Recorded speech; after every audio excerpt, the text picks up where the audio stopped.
All right. Good afternoon.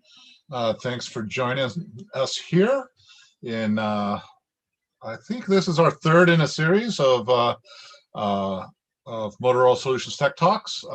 Here at Motorola Solutions, we create software for everyday heroes. Our public safety agencies around the world rely on our cloud software and its capabilities to respond to mission critical situations and to protect their communities.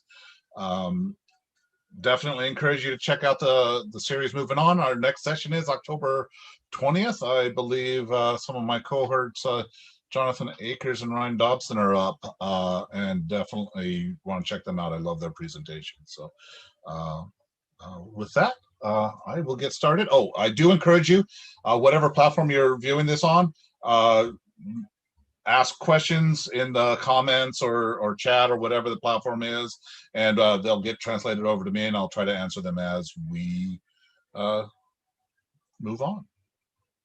So one moment here as I rediscover where I put my presentation.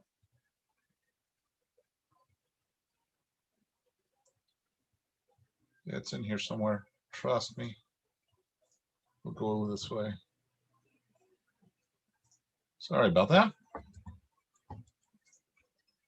So I'm going to talk a little bit today about kind of our approach for securing the cloud at Motorola. I am the Senior Director of Cloud Infrastructure here at Motorola, and our cloud covers everything we do, from our video solutions to our radio solutions to the software that we put into the PSAPs and other organizations in public safety. So a couple things I always like to start up with is the cloud is constantly changing. It's not only evolving, but we're obviously this year experienced a public safety people as well. So so there's that. Threats keep happening as well. And layer that on, and we'll talk about this on my next slide, but new threats are coming out because of COVID, and new vectors that people are using, and they become more beneficial because all of a sudden we no longer are protected behind all these big, thick, heavy corporate firewalls. It's like between you and Comcast now. So the world has changed from that standpoint. If you really want to dig in and get really paranoid about cyber incidents, read the CSIS significant cyber incidents document. Just Google that or Bing it or whatever you need to do. Amazing document, and you'll never go out your front door again because all the threats are so big, so real, and constant. There's, every day there's a major event somewhere. And if you're interested just in the public safety aspect, take a look at the Motorola Solutions 2020 Public Safety Cyber Threats. This is something that is becoming a very key target of more and more would-be attackers. And at the end of it, you got to evolve, you got to adapt, and you have to be open. Because things are going to change. And sometimes that evolution has to happen somewhere between March 15th and March 26th, and you don't have time to control it. So I just wanted to highlight a few things. In 2019, this is in our Motorola report, so definitely check it out. We have these 6 agencies that had very explicit attacks on them and caused some very significant outage. I mean, literally 911 systems were down, manual dispatch, things that you're used to having computers do, and now you're having to do it over the radio. It can affect people's lives. It can literally be a life or death situation in our industry, and it's becoming serious. We take it serious, and it's becoming more and more frequent in that world. So it's something we take to heart. Accenture last year published kind of the costs of a variety of cyber attacks, and the costs are not going down. at all. In fact, you're seeing very significant increases. Um, and it's interesting to see a lot of these attacks aren't necessarily coming from outside the firewall, but they're coming from inside the firewall because of end users' decisions on either doing malice internally or installing some ransomware or malware or anything like that that may have gotten through. We've seen people um, actually in public safety installing software on their critical systems, things like Pandora or Spotify or something like that, that just increases the surface area. So, and you see this in all industries as well. But the other thing that I think is fascinating is this report from NetScout that the cyber criminals used the pandemic to their advantage. The number of attacks year over year, up to 25% increase, and new areas that weren't as big of a threat sector, healthcare and educational services, because all of a sudden they became critical and remote. So things are continuing to change, and you never know where it's going to be. You need to know what your threat vectors are for your industry, and what is that mission critical aspect. Even Amazon e-commerce is listed there. Just being down for a few minutes for Amazon could be millions of dollars, and millions of dollars could result in hundreds of layoffs. So definitely critical. Again, I remind people, evolve and adapt and be open. Evaluate whatever solution you have in place. Understand that implementation process, and don't get stuck in this is the way we've always done it. That is exactly what the cyber criminals are hoping for. The faster you evolve, the harder it is for them to keep up with your security and your privacy. So I can guarantee if you do nothing short of turning off the power, you will be attacked and compromised at some point. You always have to keep doing progress. The other thing that I find incredibly important with security is find great partners. I use this image of pigs and chickens. It's a reference to some of the original Agile methodology. When you refer to the breakfast table, a pig has a different level of investment to the breakfast table than does a chicken. So we're looking for pigs. We're looking for partners who are in it with us. We've chosen Azure as our cloud provider, for example, and they work with us. They will help us design solutions. They are very proactive and compliant. We'll talk about that a little bit. They share our security first culture, incredibly responsive. Again, consultative, they work with us all the time, and they're committed and invested in the same things we are. And Azure's been great for us. Other companies and other relationships are just as valid. So it's not an Azure advertisement, but it's more around build that relationship. Know that you can call up, Fred at Microsoft and not worry about just going to voicemail, knowing that you have that direct line. I have the direct cell number of several of our contacts there. So when we do come across these incidents, we can engage very quick. So can't stress that enough. Our IT department has great relationships with Symantec and all of these types of things. So it's critical to build those relationships. Don't just consume a tool, but be part of that ecosystem. Here's an example of why we chose Azure. This is a subset of what Microsoft has prioritized that they do when they create an Azure environment. They get all of these certifications, and some of these certifications are tremendous. Right now, we are going through our FedRAMP exercise ourselves. It is, I used to complain about the SOC 2 Type 2 audits. I will never do that again, at least not with the same volume. but this is the type of world we live in.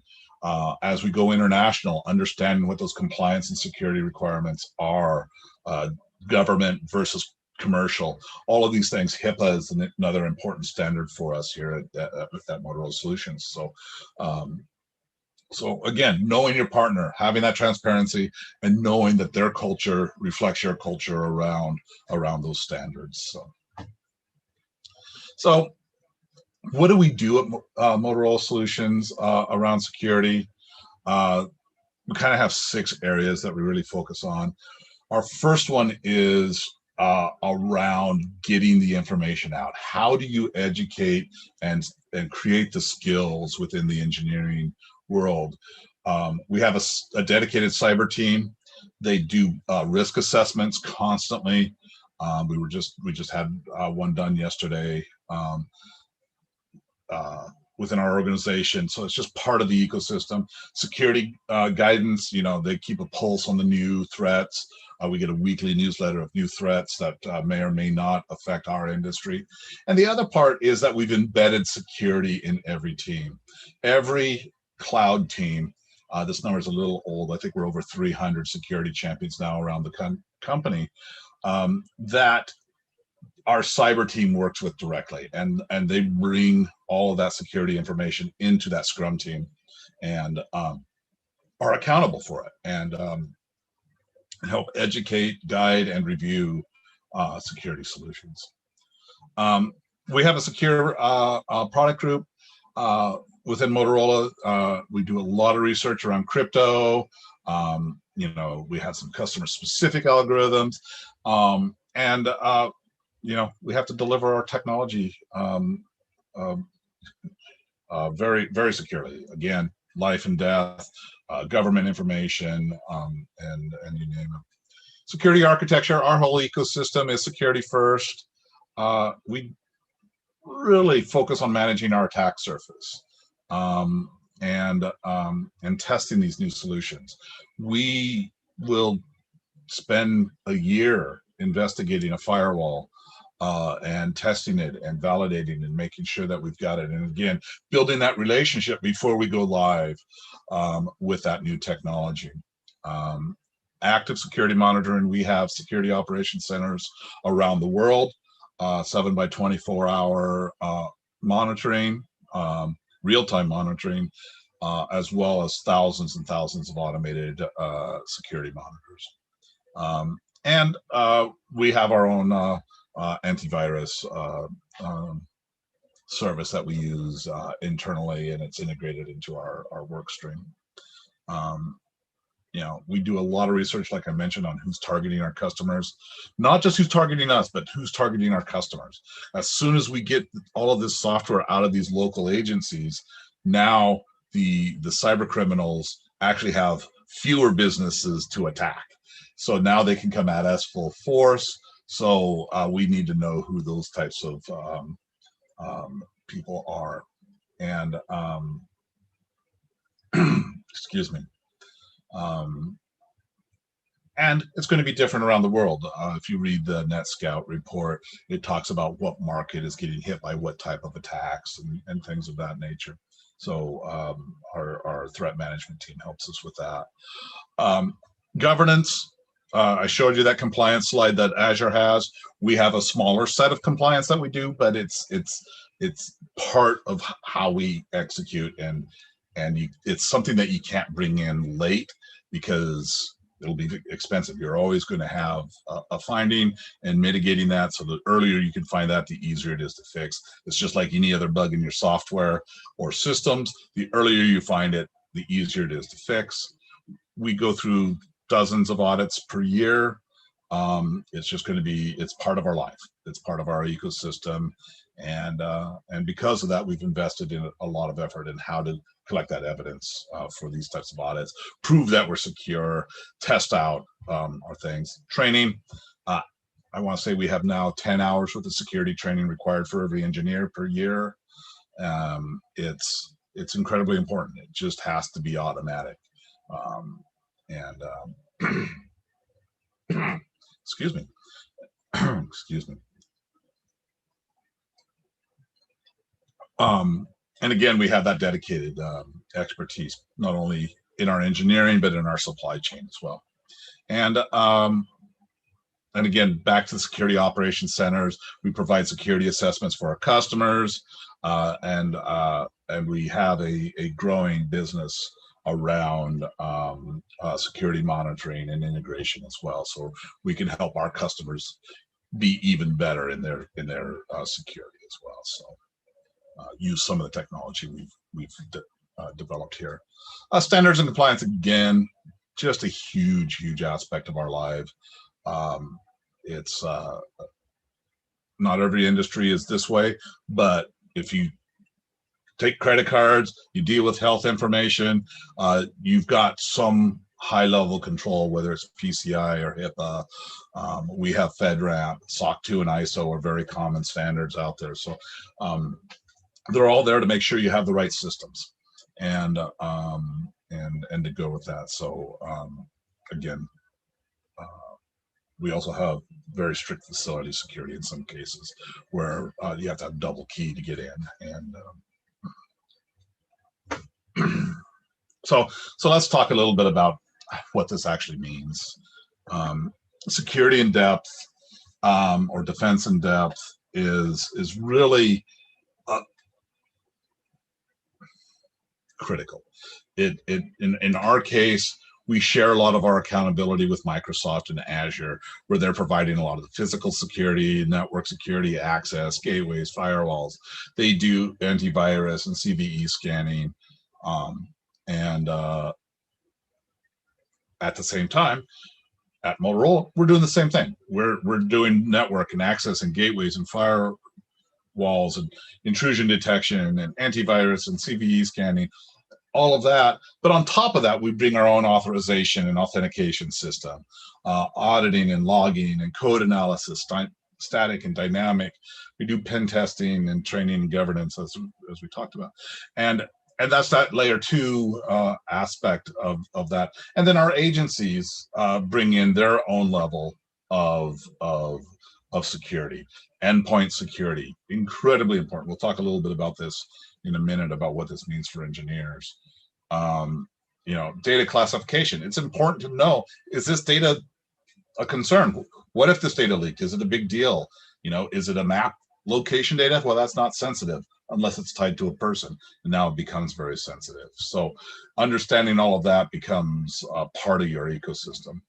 And one of the things I like to highlight is a cyber attack case study that we did with one of our customers in New Orleans, in the Orleans parish.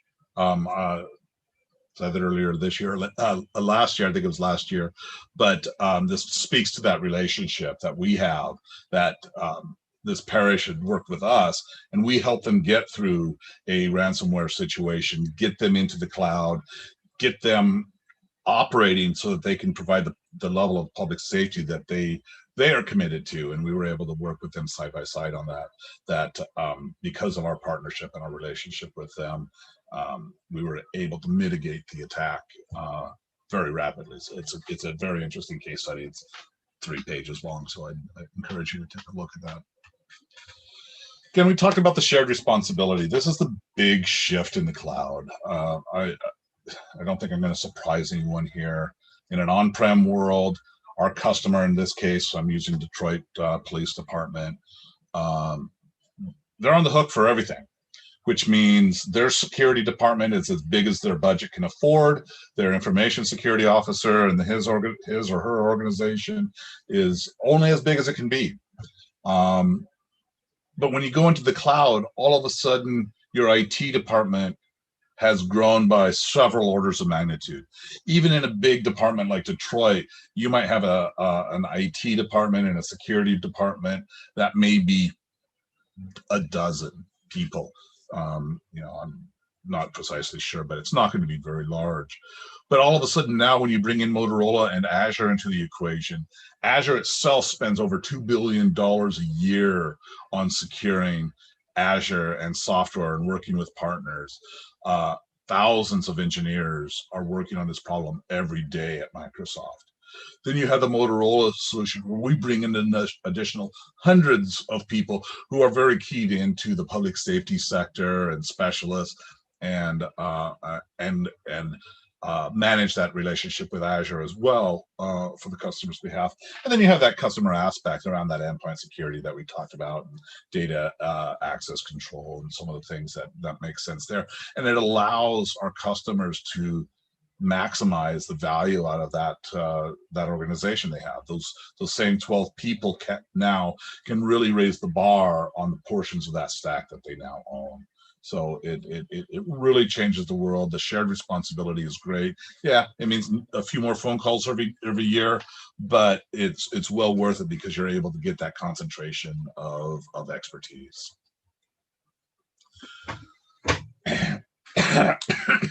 Excuse me. Sorry. All right. So what does this mean for us engineers? So I like to be the paranoid engineer. I like to lock myself in a safe as best I can. And it starts with your workstation. Secure your workstation.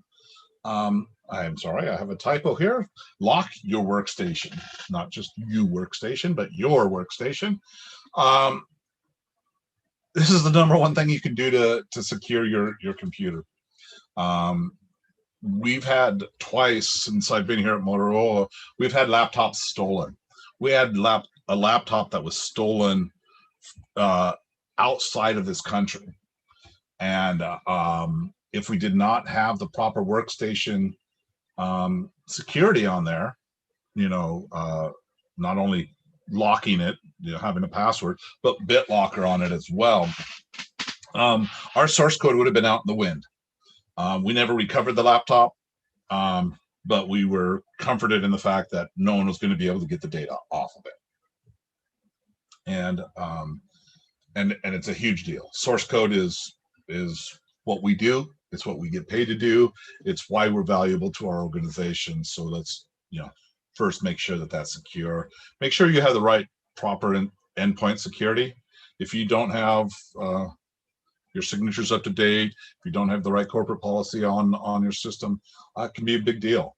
And you never know when that one piece of ransomware or malware comes in and takes over your machine. So make sure you're leveraging your security software as well. Now, secure your access is another huge part to security. Who can have access to your data? Who can have access to your source code? Who can have access to your production systems? Who can have access to your customer data? All of these things change and are different, and they might be one thing in the U.S. and they might be one thing in Canada and the European Union. So you need to know your policies on that. But no matter what, limit who has access. We're striving for, we're not quite there, but we're striving to get to the point where no one at any moment in time actually has access to our production environment. The people who need it can get it just in time when they need it, but it is not a persistent set of permissions. People just don't have access. And when they do have access, it needs to be audited. In our case, we actually have to do recordings for certain transactions so we can actually see what took place. And this has been a big investment for us as well. So if you don't have access, you can't break it, you can't leak it, you can't be exploited by ransomware or malware or any of those things. So so don't get access. Also, controlling how you get access is another thing. Don't leave your SSH ports open. Guaranteed you have port 22 open, you will be attacked.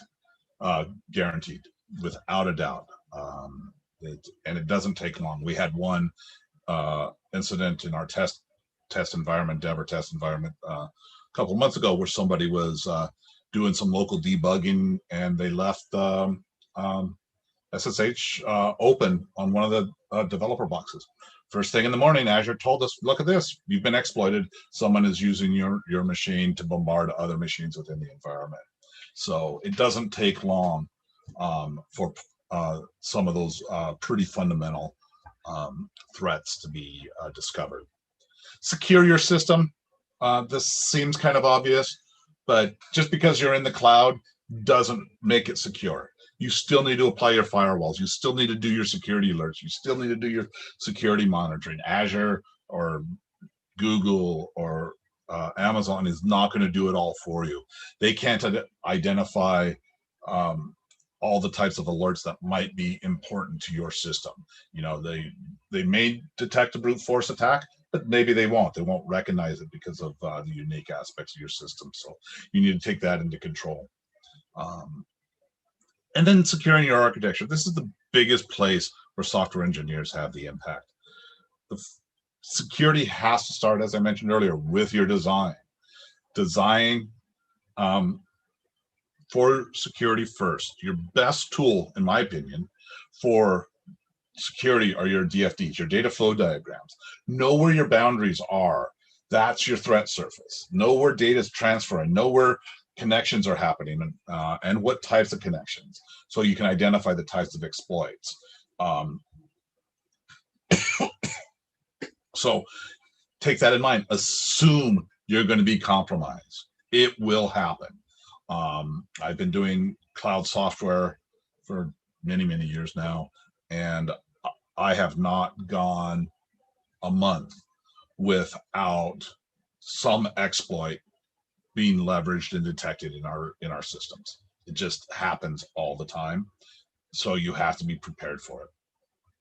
So not only do you design for software, but you implement for software, obviously, but more importantly, you have to test it.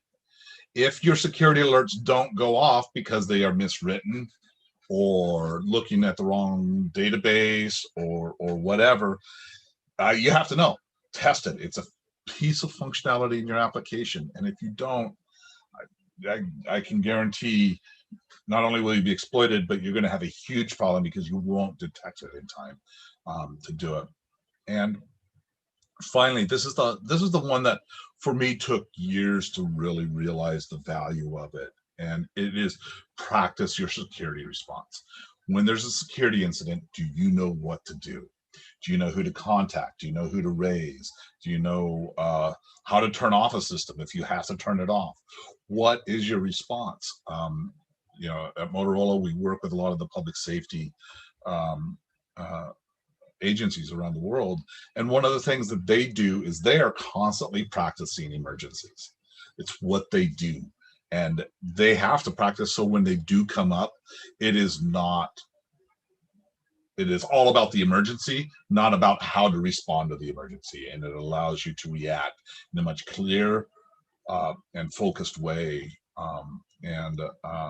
The payoff is tremendous. This can be tabletop exercises, whiteboard exercises, but best of all, make it a real exercise. Create a security event. Again, you know how to do it because you put the security designs in, but you know, what happens if someone does an SSH? Test it out and in your test environment. Don't mess around with production, but test it out. How are you going to respond? Is your team ready for it? Do the alerts go to the right person? What if someone was on vacation? Did that happen okay? So, so incredibly critical. And the last thing that us engineers really want to do, but probably the most valuable thing you can do in this whole equation. So this is my last slide. The first thing I want you guys all to do is be creative. The more creative you are, the better you're going to defend your software, the more secure you're going to be, the more solutions you're going to be able to defend against. Sit down over lunch, have a couple-hour brainstorm. What are the threats? How are people going to attack our system? And you'd be amazed at the scenarios that you can come up with, and start designing solutions around, or procedures around, or auditing around. Be informed. Read about what are the attacks, what's new. Ransomware wasn't an issue 10 years ago. Now it's a hot issue. What is that next thing coming? You know, DDoS is constant. You know, be informed. Understand what's maybe unique for your sector. retail versus healthcare versus I was reading a report about K through 12 education in the US. In the past 4 years, I think this site indicated there was something 1,500 cyber attacks against K through 12 schools, public schools in the US. And it's like, I don't understand why you need to attack an elementary school in Ohio, but it's happened. So understand that. Find that trusted partner or partners. Who is your cyber solution? Who is your cloud solution? Make sure they're part of your problem and part of your solution, and build that relationship. Again, very non-engineering approach, but if you do that, it will pay dividends like you wouldn't believe. And the final thing I have to say, particularly in this time of global pandemic, be safe and secure out there, and you know, engineer for failure, and make sure your software is safe, because nothing like an emergency to ruin a weekend. So with that note, I will I see that there are no questions in our social feeds, so I will say farewell. I guess the last thing I'll put up here is thank you very much. Again, I'm the Senior Director of Cloud Engineering at Motorola Solutions. If you want to see what's going on here at Motorola, check it out there, and check us in a couple weeks for the next in our series. So thank you very much.